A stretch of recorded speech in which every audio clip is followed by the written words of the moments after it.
Chapter 9, How to Motivate Yourself. Pilot number 9. What is motivation? Motivation is that which induces action or determines choice. It is that which provides a motive. A motive is the inner urge only within the individual which incites him to action, such as an idea, emotion, desire, or impulse. It is the hope or other force which starts an action in an attempt to produce specific results. Motivating yourself and others. When you know principles that can motivate you, you will then know principles that can motivate others. Conversely, when you know principles that can motivate others, you will then know principles that can motivate you. How to motivate yourself is the purpose of this chapter. How to motivate others is the purpose of chapter 10. How to motivate yourself and others with a positive mental attitude is the purpose of success through a positive mental attitude. In essence, this is a book on motivation.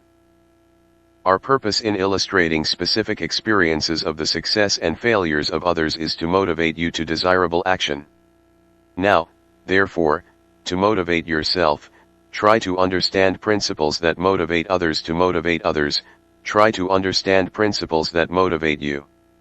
Motivate yourself with PMA and you direct your thoughts, control your emotions, and ordain your destiny. Motivate yourself and others with the magic ingredient. What is the magic ingredient? One man, in particular, found it. Here is his story. Some years ago, this man, a successful cosmetic manufacturer, retired at the age of 65. Each year thereafter his friends gave him a birthday party, and on each occasion they asked him to disclose his formula. Year after year he pleasantly refused. However, on his 75th birthday his friends, half jokingly and half seriously, once again asked if he would disclose the secret. "You have been so wonderful to me over the years that I now will tell you," he said. "You see, in addition to the formulas used by other cosmetic eons, I added the magic ingredient." "What is the magic ingredient?" he was asked. "I never promised a woman that my cosmetics would make her beautiful, but I always gave her hope." Hope is the magic ingredient. Hope is a desire with the expectation of obtaining what is desired and belief that it is obtainable. A person consciously reacts to that which to him is desirable, believable, and attainable. And he also subconsciously reacts to the inner urge that induces action when environmental suggestion, self-suggestion, or auto-suggestion cause the release of the powers of his subconscious mind.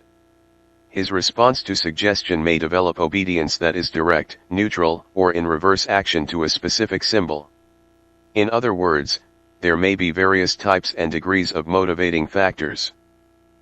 Every result has a given cause. Your every act is the result of a given cause. Your motives. Hope, for example, motivated the cosmetic manufacturer to build a profitable business.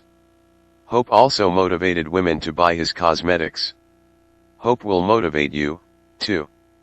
The 10 basic motives which inspire all human action.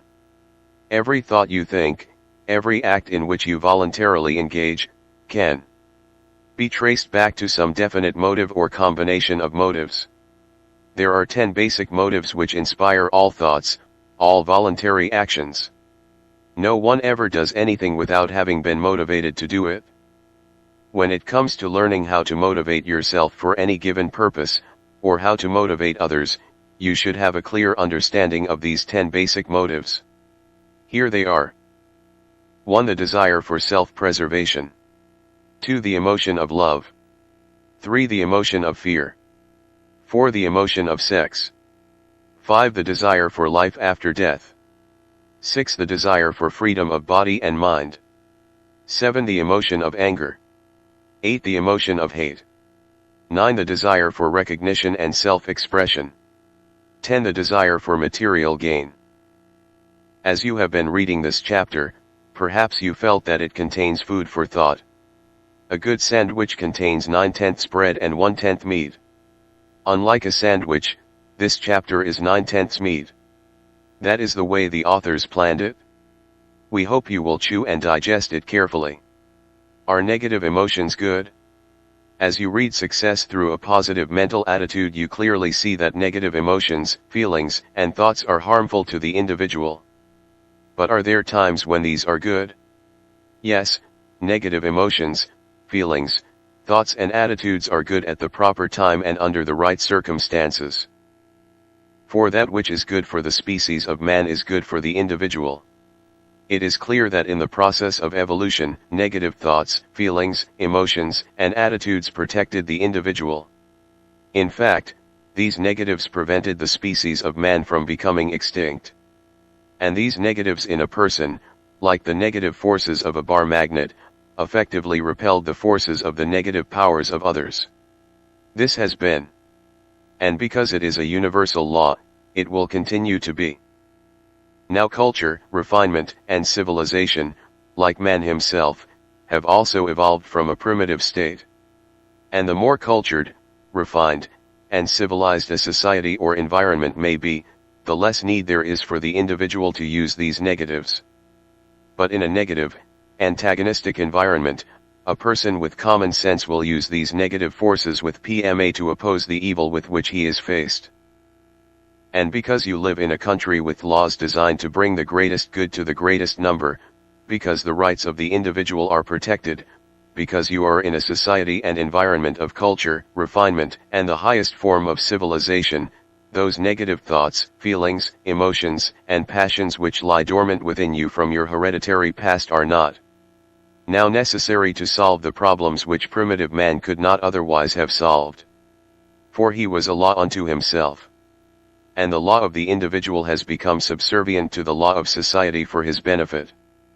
Now let's clarify these concepts. Let's take anger, hate, and fear as examples. Anger and hate. Righteous indignation against evil is a form of anger and hate. The desire to protect one's nation when attacked by an enemy, or the desire to protect the weak against the criminal attack of the madman to save human life is good. To kill to accomplish this, when necessary, is an example of the worst form of all negative feelings and emotions used to achieve a worthy purpose. In our society, the patriotism of a soldier or the fulfillment of duty by a police officer are virtues. Fear. With every new experience and in every new environment, nature protects you from potential danger by alerting you through some shade of the emotion of fear. You can be assured that the bravest individual will, in a new environment, at first, experience an awareness that is a conscious or subconscious feeling of timidity or fear.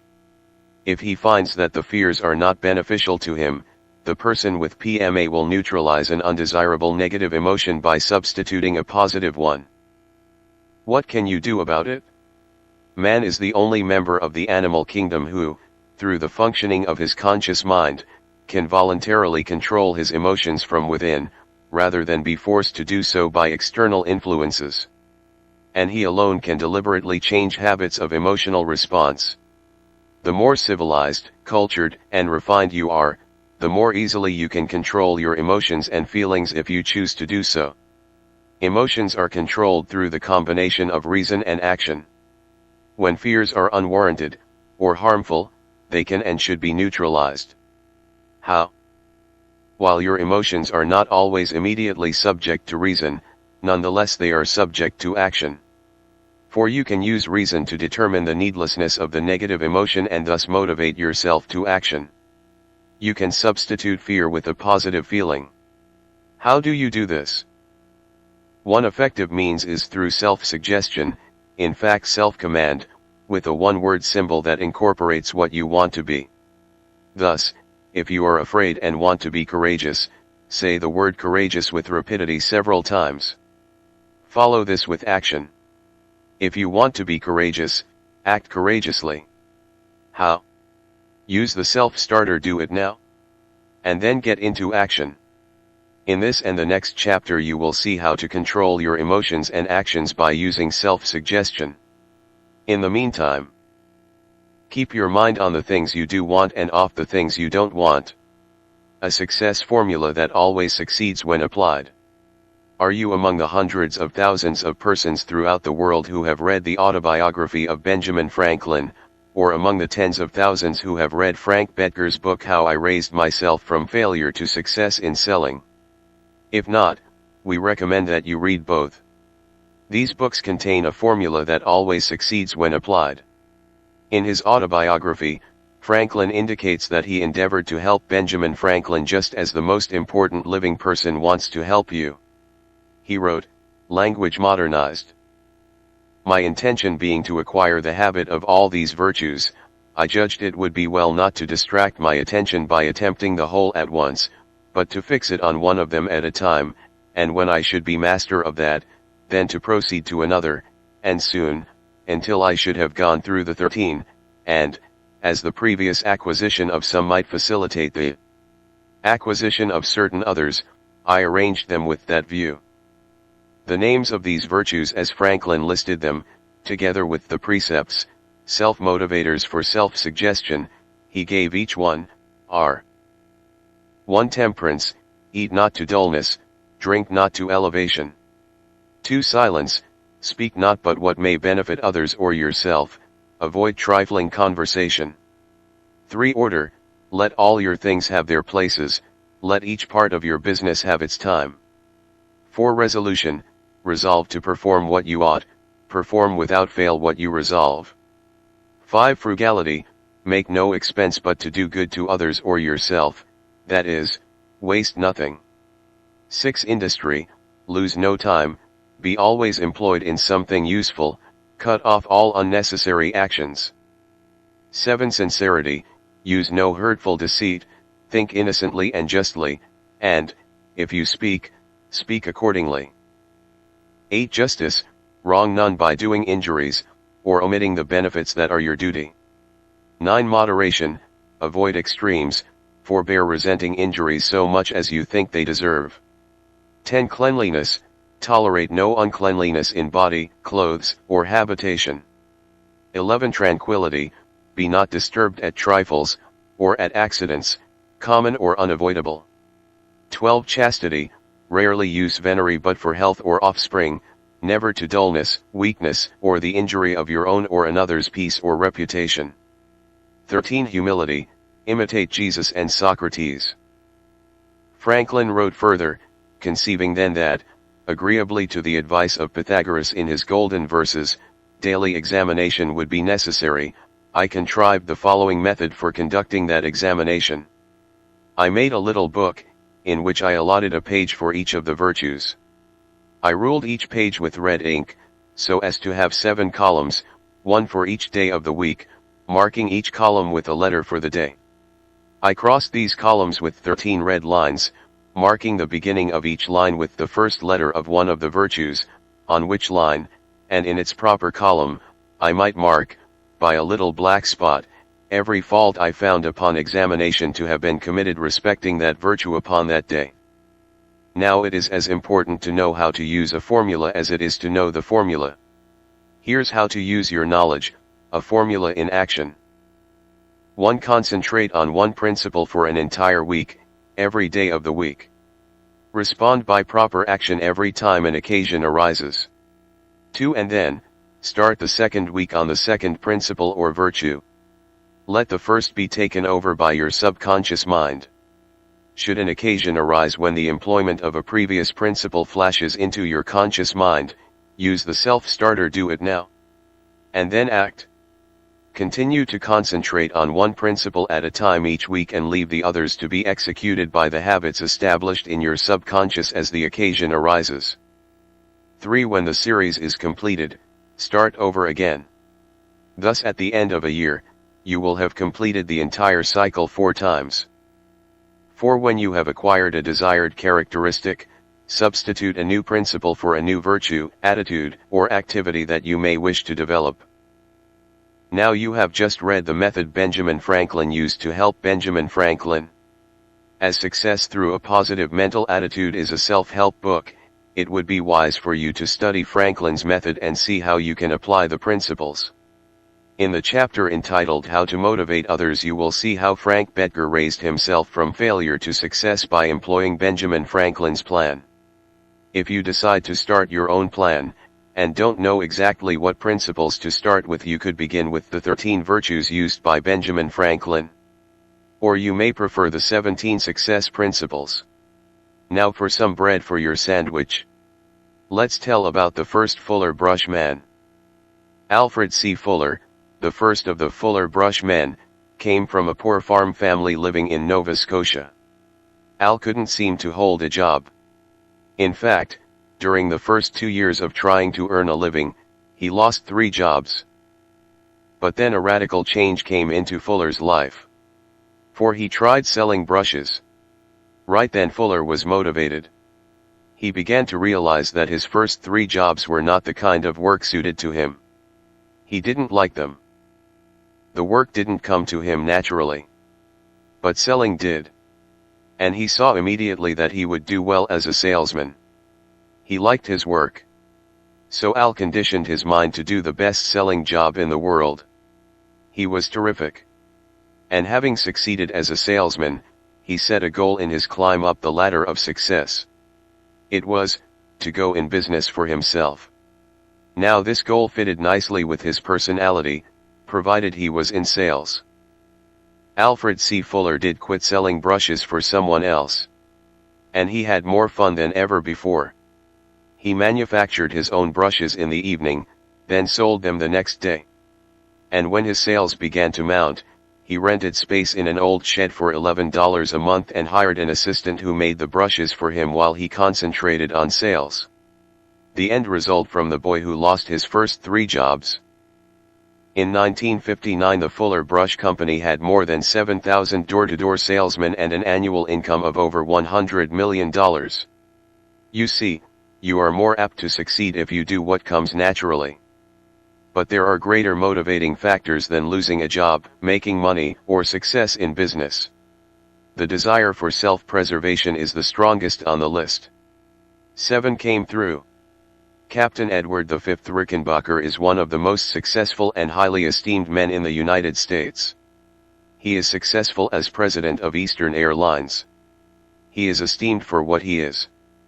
Captain Eddie, as he is affectionately called, is the symbol of faith, integrity, the joy of hard work, and common sense. Those who meet him, hear his lectures, or read his book 7 Came Through, are themselves inspired by the symbol he represents. The airplane carrying Captain Eddie and his crew fell into the Pacific.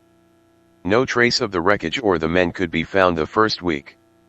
Nor the second week. But the world was thrilled with the news that Captain Eddie was saved on the 21st day. Just picture Captain Eddie and his crew on 3 rafts in the Pacific with nothing in sight but the sea and the sky. Picture these men, if you will, suffering from the shock of hitting the water when their plane crash-landed, suffering from the heat of the burning sun, hungry, thirsty. Then picture the 3 rafts tied together each morning and evening with each member of the crew bowing his head in prayer or listening intently as the 23rd Psalm or the verses from Matthew 6:31-34 were read. Now, you have the picture, so let's hear directly from Capt. Eddie himself, as he wrote in his book. As I have already stated, there was no time that I lost faith in our ultimate rescue, but the others did not seem to share this state of mind fully with me. My companions clearly began to think of what lay beyond death and to think of it in terms of their own lives. I say in all truth that at no time did I ever doubt we would be saved. I tried to impart my own philosophy to these men, hoping to stimulate their desire to carry on. It was based upon the simple observation that the longer I have had to suffer under trying circumstances, the more certain I was to appreciate my deliverance. This is part of the wisdom that comes to older men. Asterisk. Should you ask us how to motivate yourself, we would list the basic motives. They are repeated here. First, the desire for self-preservation, then the emotion of love, fear, sex. The desire for life after death, and freedom of body and mind would follow. And after that, the emotion of anger and hate. Then the desire for recognition and self-expression. And last in the list of the 10 basic motives would be the desire for material wealth. In the following chapter you will see how any one of these, or a combination, motivates others.